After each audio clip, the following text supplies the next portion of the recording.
நான் டாக்டர் தயானந்த். இப்போ போன வீடியோவில் கொரோனா மாதிரி கொரோனா எப்படி வர்றது, அது மாதிரி சர்க்கரை நோய் பரவுதுன்னு பேசணும். இப்போ இன்னைக்கு என்ன சொல்கிறேன், சர்க்கரை நோயை வரவிடாமல் இருக்கிறதுக்கு, வராமல் பண்ணுறதுக்கு 3 விஷயம் இருக்குது. அது 3 செஞ்சோன்னா சர்க்கரை நோயே வராது. சர்க்கரை நோய் எதனால காமனாக வருது? இன்சுலின் குறைபாடுனால வருது. இன்சுலின் எதுக்கு தேவைப்படுதுன்னா, கார்போஹைட்ரேட்டும் கொழுப்பும் ஒவ்வொரு செல்லுக்குள்ளாரையும் போகிறதுக்கு, எனர்ஜியாக மாறதுக்கு தேவைப்படுது. அப்போ அந்த இன்சுலின் அதிகமான கார்போஹைட்ரேட்டும் கொழுப்பும் சாப்பிடும்போது இன்சுலின் அதிகமாக தூண்டப்பட்டு கொஞ்ச நாள் அது இல்லாமல் போயிடுது. ஒன்றும் கிடையாதுங்க, ஒரு கிணத்துல தண்ணி தீர்ந்து போகிற மாதிரி தானே. சம்மரில் அதிகமாக குளிப்பாங்க, அப்போ தண்ணியெல்லாம் தீர்ந்து போயிடும். அது மாதிரி என்ன ஆகுது, அந்த இது ஆயிடுது. அப்போது இன்னைக்கு பார்த்தீங்கன்னா சாப்பிடக்கூடிய உணவு ஐட்டங்கள் அதிகமாகிடுச்சு, இன்சுலின் தேவையும் ரொம்ப ரொம்ப அதிகமாகிடுச்சு. சரி, இப்போ நம்ம எப்படி இந்த சர்க்கரை நோயை அவாய்ட் பண்ணலாம்னா, மிக முக்கியமான இந்த பாயிண்ட் நீங்க ஞாபகம் வச்சுக்கோங்க.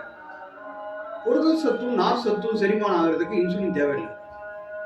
புரத சத்தும் நார் சத்தும் செல்லுக்குள்ளார போய் எனர்ஜியா மாறதுக்கு இன்சுலின் தேவையில்லை. இந்த பாயிண்ட்டை நல்லா ஞாபகம் வச்சுக்கோங்க. அப்போ எல்லா புரோட்டீனும் எல்லா ஃபைபருக்கும் இன்சுலின் தேவையில்லை. அப்போ அதுதானே நமக்கு வேணும். அப்போ அந்த மாதிரி சாப்பிட வேண்டியது. ஸோ புரதமும் ஃபைபர் இருக்கிற இதுவும் நிறைய நார்ச்சத்து இருக்கிறது சாப்பிட்றப்போ நமக்கு ரொம்ப ரொம்ப நல்லதாக இருக்கும். மூணாவது விஷயம், மூணாவது விஷயம் ஃபாஸ்டிங் இருப்பது, நிறைய பட்டினி கிடப்பது. அப்படி இருக்கிறப்ப என்ன ஆகும், லெப்டின் அப்படிங்கிற ஒரு ஹார்மோன் நம்ம கொழுப்புகளிலிருந்து சுரந்து எல்லா ரத்த குழாய்க்குள்ளாரையும் போய் அதை நல்லா அங்கே இருக்கிற கொழுப்பு எல்லாத்தையும் கரைச்சி இந்த ரத்த குழாய் எல்லாத்தையும் நல்லா எப்படி குளம் தூர் வர்றாங்க அது மாதிரி தூர் வாரி அதுக்கு போகிற ரத்த ஓட்டத்தை எல்லாம் சரி பண்ணி தேவையில்லாத கலோரிஸ் எல்லாத்தையும் ஒழிச்சு இன்சுலின் சுரப்பை சீராக்கும், அந்த ரத்த குழாயெல்லாம் நீட்டாக வச்சுக்கிறோம். ஸோ இதனால நமக்கு சர்க்கரை நோய் வராது. அதனால இப்போ நீங்கள் காலையில் 9 மணிக்கு சாப்பிட்டீங்கன்னா 9 மணிலேருந்து 2 மணி வரைக்கும் எதுவுமே சாப்பிடக்கூடாது, வெறும் தண்ணி மட்டும் குடிக்கணும். ஏன்னா நடுவில் நீங்கள் காஃபி சாப்பிட்டீங்கன்னா இன்சுலின் தூண்டப்பட்டுரும். அப்போது வெறும் வாட்டர் மட்டும் சாப்பிட்றப்போ இன்சுலின் தூண்டப்படாது, லெப்டின் தூண்டப்படும்.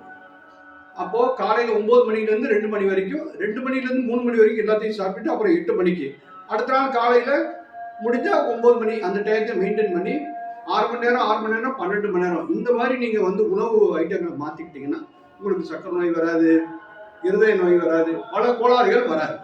தேங்க்யூ.